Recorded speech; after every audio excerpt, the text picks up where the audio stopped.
science story, huh? These NYU scientists, I felt right. But I was so And I just thought, well, I had figured it out. It was that golden moment. Because science was on my side.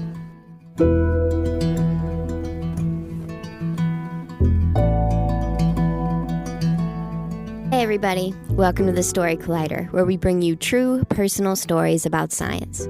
I am your host, Erin Barker, and this week we're presenting stories about science getting personal. We've got two stories for you from scientists who unexpectedly found their lives imitating their science, or vice versa. I experienced some science personally myself this past week when I flew to our recent show in Boise, Idaho with a sinus infection.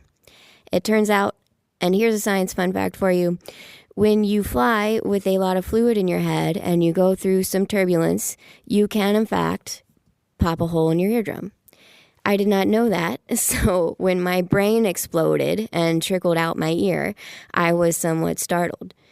But shout out to Boise's St. Luke's Urgent Care and their luxurious and diverse selection of Mucinex at the downtown Rite Aid location.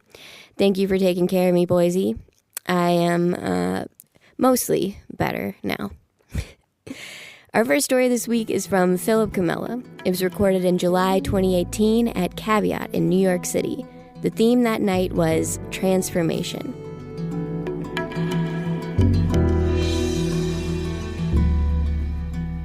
So about 5 years ago, I'm sitting in the basement bathroom of my first job with my head in my hands as my boss is shrieking her voice through the crack. "Phil, are you in the bathroom again? We are not paying you to poop." And as much as I hated her, and trust me, I hated her, I had to admit that the bathroom breaks were getting a little excessive. But I never really thought too much of it. Going to the bathroom is healthy. It just shows I have a fast metabolism. If all of you go to the bathroom once, twice a day, I'm going to the bathroom like 8 to 12 times a day. It just shows that I'm 8 to 12 times healthier than all of you. And I don't need to go to the doctor for being too healthy. But on poop number 6 before noon on that particular day, there was blood. And not just a little bit of blood, like a lot of blood. So I went to the doctor, and I explained that I'm bleeding out when I go to the bathroom. And he says, "Well, do you have a family history of this?" And I said, "Well, kind of. My grandfather had colon cancer. And he actually had very similar symptoms to this all the way up until he died one day after going to the bathroom. So I'm a little concerned." And he says, "Don't worry, you're in good hands now. Bend over and take off your pants." So he's going out doing his excavation work, snaps off his glove and says, "Definitely hemorrhoids. Squirt this ointment up your butt for the next 2 months. You'll be cured. If not, come back." I said, "Great." So for the next 2 months, I squirt this ointment up my butt. But to my surprise, I don't get any better at all. I actually get way, way worse. It gets so bad at one point, I'm actually buying maxi pads to line the inside of my boxers because I'm bleeding even when I'm not using the bathroom. And let me assure you, maxi pads are not designed for people with testicles. Those winglets stick to everything. Everything. So I go back to the doctor and I explain to him how I'm a 22-year-old man having his period for the first time and it's not going well. And he agrees and he says, "All right, we're going to have to do a surgery." And so with the surgery, I need someone to come pick me up. And so I call my girlfriend over and she doesn't really know all of this. My kind of bloody poops didn't really come up during pillow talk. And so I never really told her because I was honestly kind of ashamed of it. It's not really a sexy disease. No protagonist in a movie is getting diagnosed with perpetual poop.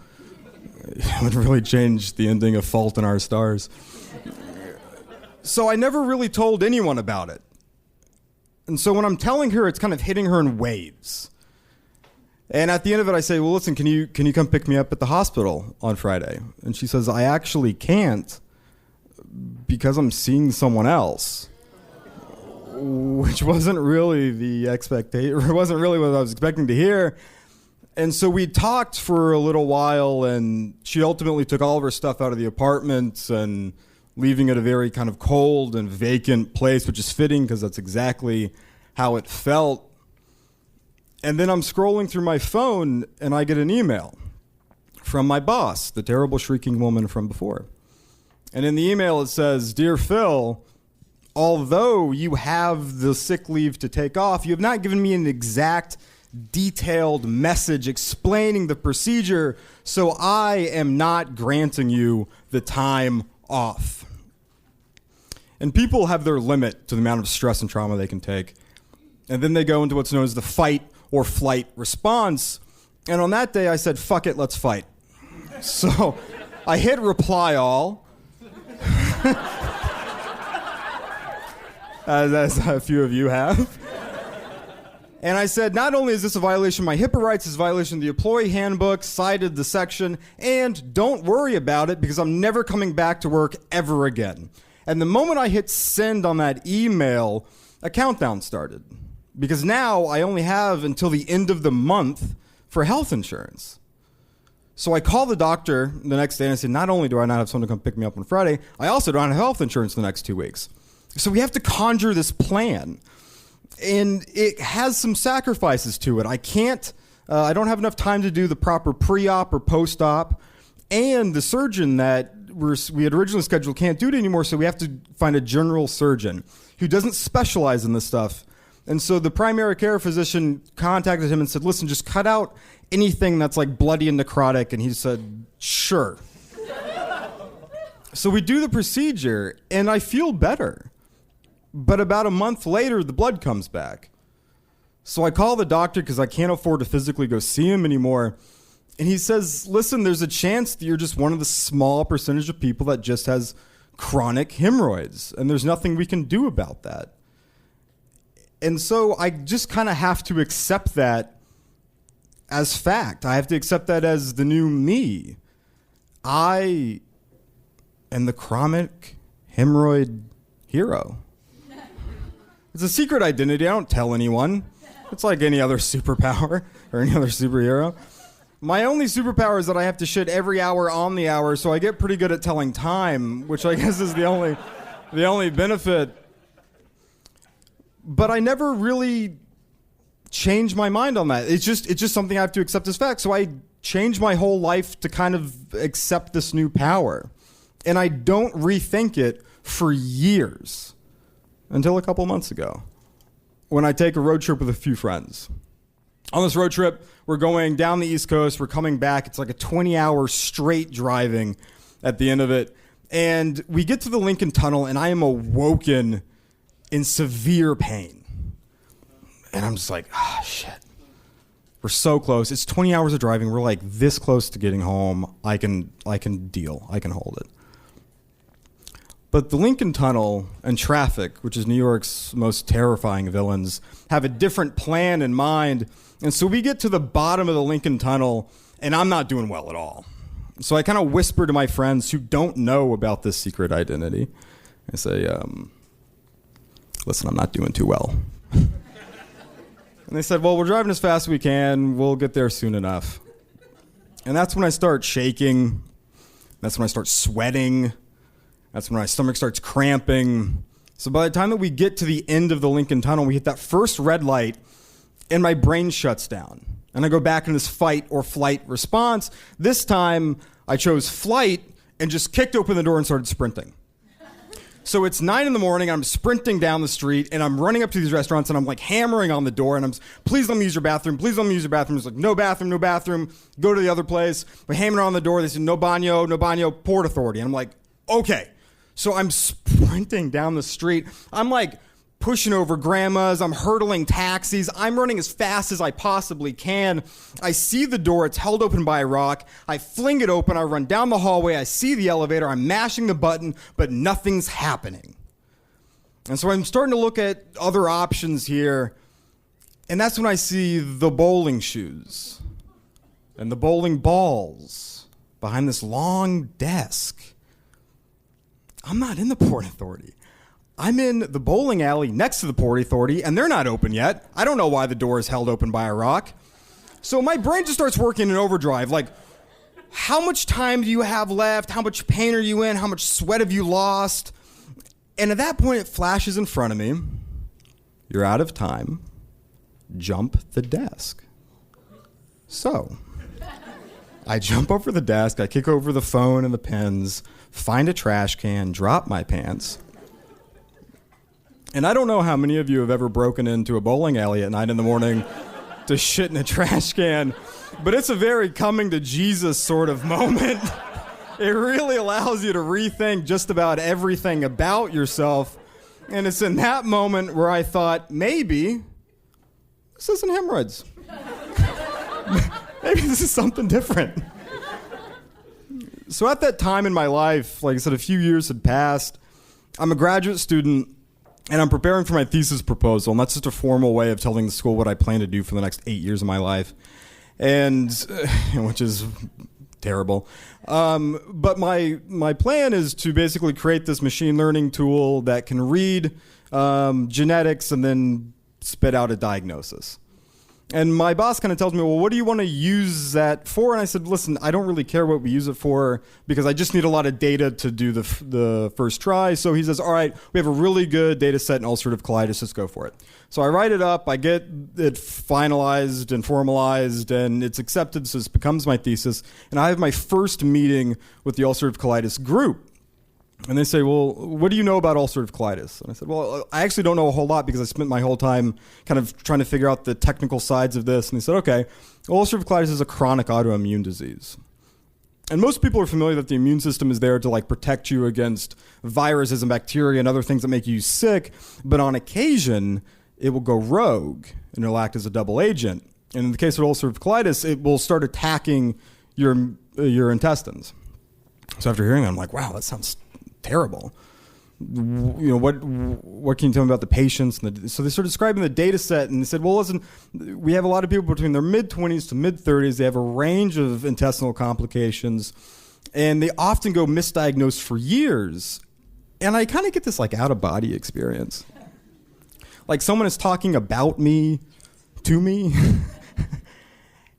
She could have said, listen, ulcerative colitis patients are like this tall, have dark hair, and their girlfriends often break up with them during a flare-up. And I'm like, that sounds pretty familiar.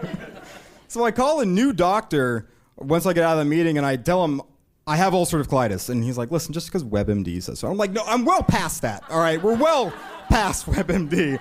I want a colonoscopy. I want histology, biopsies. If it's an ology, I want them looking at this. And so we do all these procedures. He pulls me into his office when the results are done, and he says, Phillip, I'm sorry to tell you, but you are not the chronic hemorrhoid hero. You are the ulcerative colitis champ. And I'd never been more relieved to have a chronic autoimmune disease because I spent years wearing this misdiagnosis that just didn't fit me. And I would like to take credit, for discovering this myself, but that's not really what happened. This transformation was more just being flexible to new information as it came to me. And so after some medications that I'll probably have to take for the rest of my life and some pretty heavy diet changes, I, for the first time in 5 years, am pooping once a day. And that's a superpower I will gladly bear. Thank you.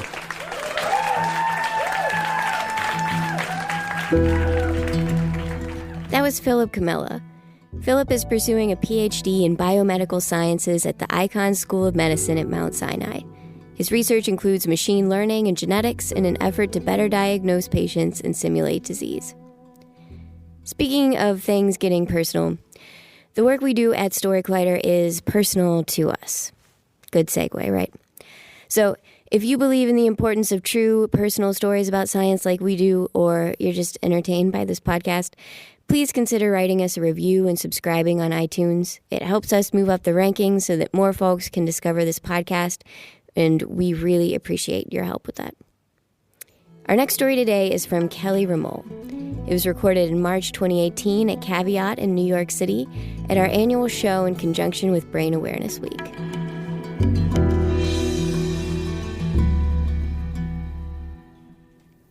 It was a brisk Saturday in October a few years ago. I was shopping for winter coats for my children. They were ages 1 and 3 at the time. It was a nice way to spend a weekend after a long week at work. I'm a neuroscientist by training. I'm an educator by vocation. And I've always been fascinated by the brain, even since childhood, the way this piece of biology in our head determines everything about who we are, our movements, our feelings, our dreams. And as I was in the store balancing a diaper bag and my children toddling about, and I had some hangers of little jackets dangling from my wrist, I coughed 3 times, 1, 2, 3. And I was struck with a headache so painful I almost fell to my knees. It felt like razor blades were being dragged across the back of my head from the inside. With a rising sense of panic, I realized I had to get out of the store. I dropped the jackets in a puddle on the floor, and I got my kids safely outside to my car. I strapped them in so I knew they'd be safe, and I got myself into the front seat of the car. I reclined back, not sure what to do next, and quickly the headache kind of went away, leaving me shaken but safe enough to drive home. So that weekend passed in kind of a haze of headaches. I wasn't quite sure what was going on. At one point, my little son, a year old, was crying on the floor, and out of habit, I reached down, I scooped him up and brought him in my arms to comfort him, and I was struck by another one of these headaches, so painful it brought tears to my eyes. I passed him to my husband, Lucas, for him to comfort him, and I went to lay down to get rid of this headache. And my husband and I talked about this, but we were confused, but not quite sure. He's an anesthesiologist, a physician, but he doesn't know much about headaches. And so Monday came around. I went to work, because I always go to work on Mondays, and I saw a neurologist in the afternoon. So I explained to her these weird headaches. I explained to her, what was going on. She said, okay, let's do a neuro exam. It's the kind of exam where they test your hearing, your vision. She had me stand on my tiptoes, walk in a straight line, heel, toe, stand with straight up and down with my feet together and my eyes closed. Everything was normal. She ordered an MRI, just in case, and sent me home. A few days later, she called me. There'd been a finding. And I was kind of taken aback. And she explained that the back of my brain, in this region called the cerebellum, was lower than it should be. And picture this. Think of a brain floating in a sink. And the skull is the sink, and the pipe leading down is like the spine. And the brain floats in this sink, and the liquid is called cerebral spinal fluid, and it runs back and forth between the spine and the brain, or around the spine and the brain, up and down. And she's in the back of my brain, the cerebellum was kind of almost plugging that drain a little bit. And she said some people are born with this. It's called Chiari, and they may never know it. That doesn't even give them problems. But you should probably follow up with a neurosurgeon just in case. So I called my husband, and he started Googling, because even physicians use Google. And he learned what he could about Chiari, basically what the doctor had told me. But there were pieces of my headaches and my symptoms and my family history that wasn't quite adding up.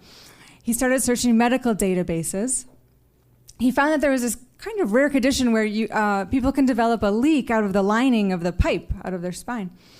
And the cerebral spinal fluid can leak out of this little tear. And it kind of matched what was going on, but it didn't actually cause Chiari, so that didn't quite make sense. And but then he kept reading, and he looked in the medical literature. He saw some case studies, and there was some cases where people had a leak, and then they had Chiari, and it mattered whether they had Chiari before or Chiari after, because if you do a surgery for Chiari, then you're opening up the drain, but that actually makes the brain sink more. So obviously you don't want to do that. So this was all confusing, but I still was feeling worse, but I was still going to work. And I was reducing my hours, still going in for important meetings. So I remember one day I went in and I was sitting around a conference table with my boss and my other senior leaders, and I was getting uncomfortable in this meeting, and every time I shifted in my chair I was kind of getting a headache, but it was like tolerable, so I kept going. I didn't say anything. And then I coughed once, and my head just exploded in pain. And I just remember pushing back and stumbling out of the room, embarrassed but doubled over in pain at the same time. My boss helped me find an empty office, and I lay down on the floor on the carpet, my legs under the desk, and just lay there recovering. So I stopped going into work after that, but I kept working from home. I would take phone calls lying flat on my bed, not even with a pillow, because the more horizontal I was, the better. I would type with my laptop on my hips and trying to kind of see the screen, but it would crane my neck, and it's kind of a mess.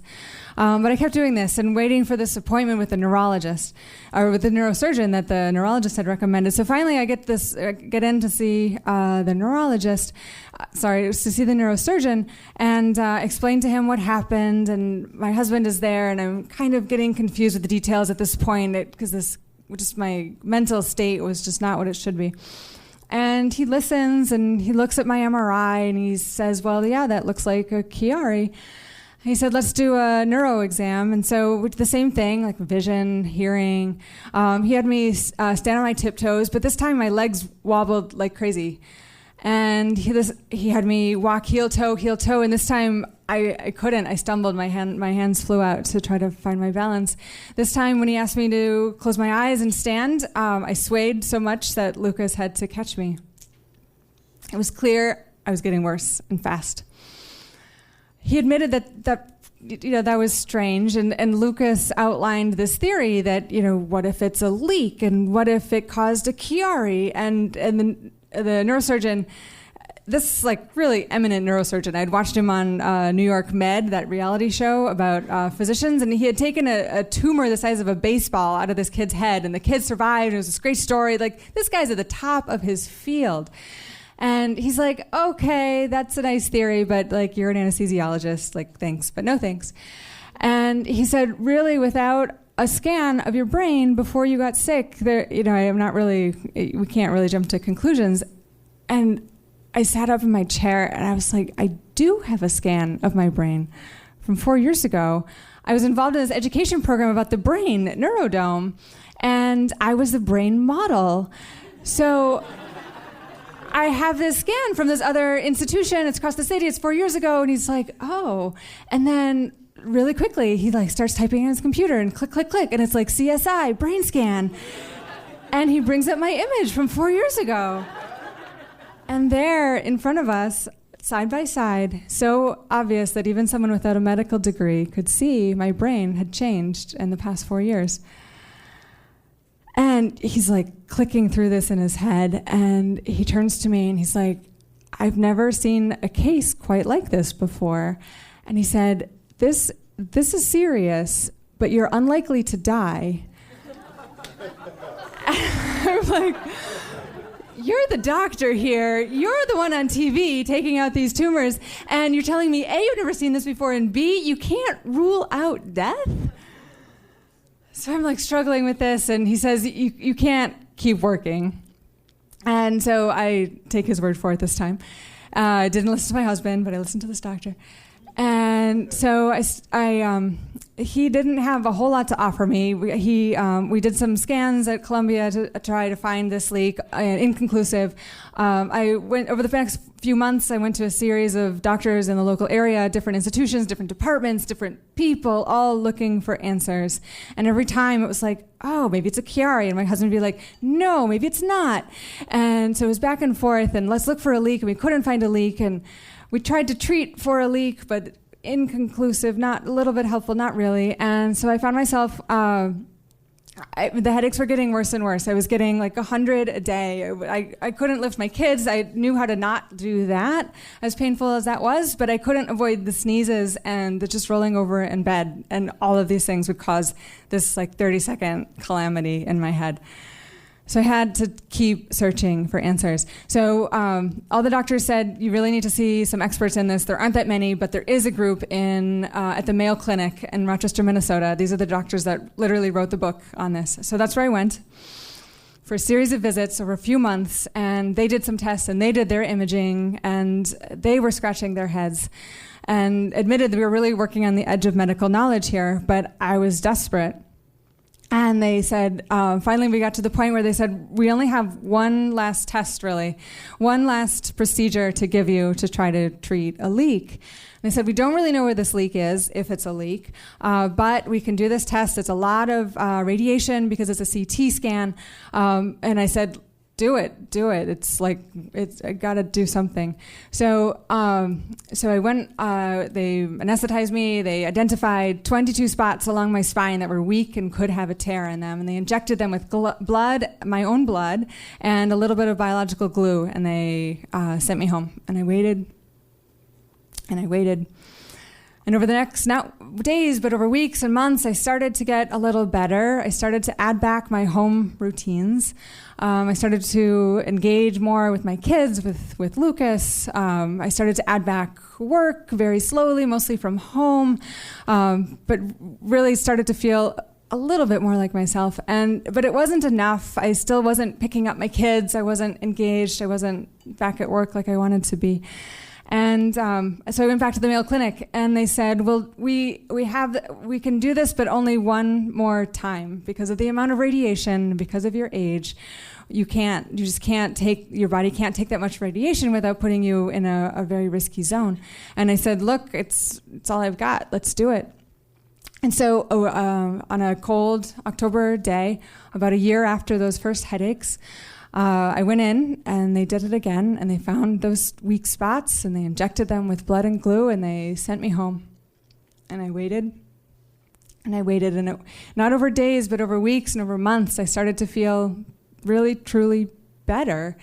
And one day, my little guy, who then was 2.5, he was crying over some slight his sister did to him. And I picked him up, I scooped him up into my arms, and I didn't get a headache this time. And I snuggled him into me and I said, it's going to be okay. And this time, instead of tears of pain, I had tears of joy, because I knew that what was so important to me was with me all along.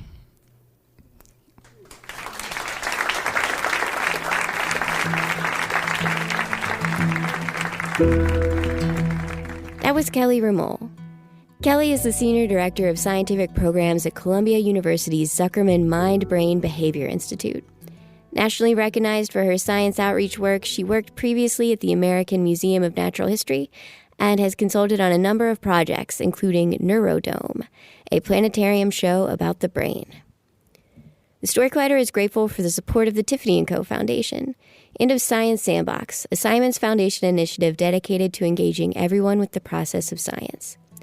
Story Collider is directed by Liz Neely and me, Erin Barker, with help from our amazing team.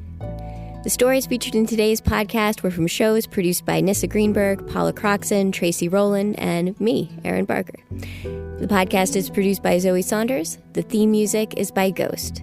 Special thanks to Caveat for hosting these shows, and to the fine folks at the Kleenex Corporation for figuring out a way to infuse tissues with Vicks VapoRub. Y'all are goddamn geniuses. Thanks for listening.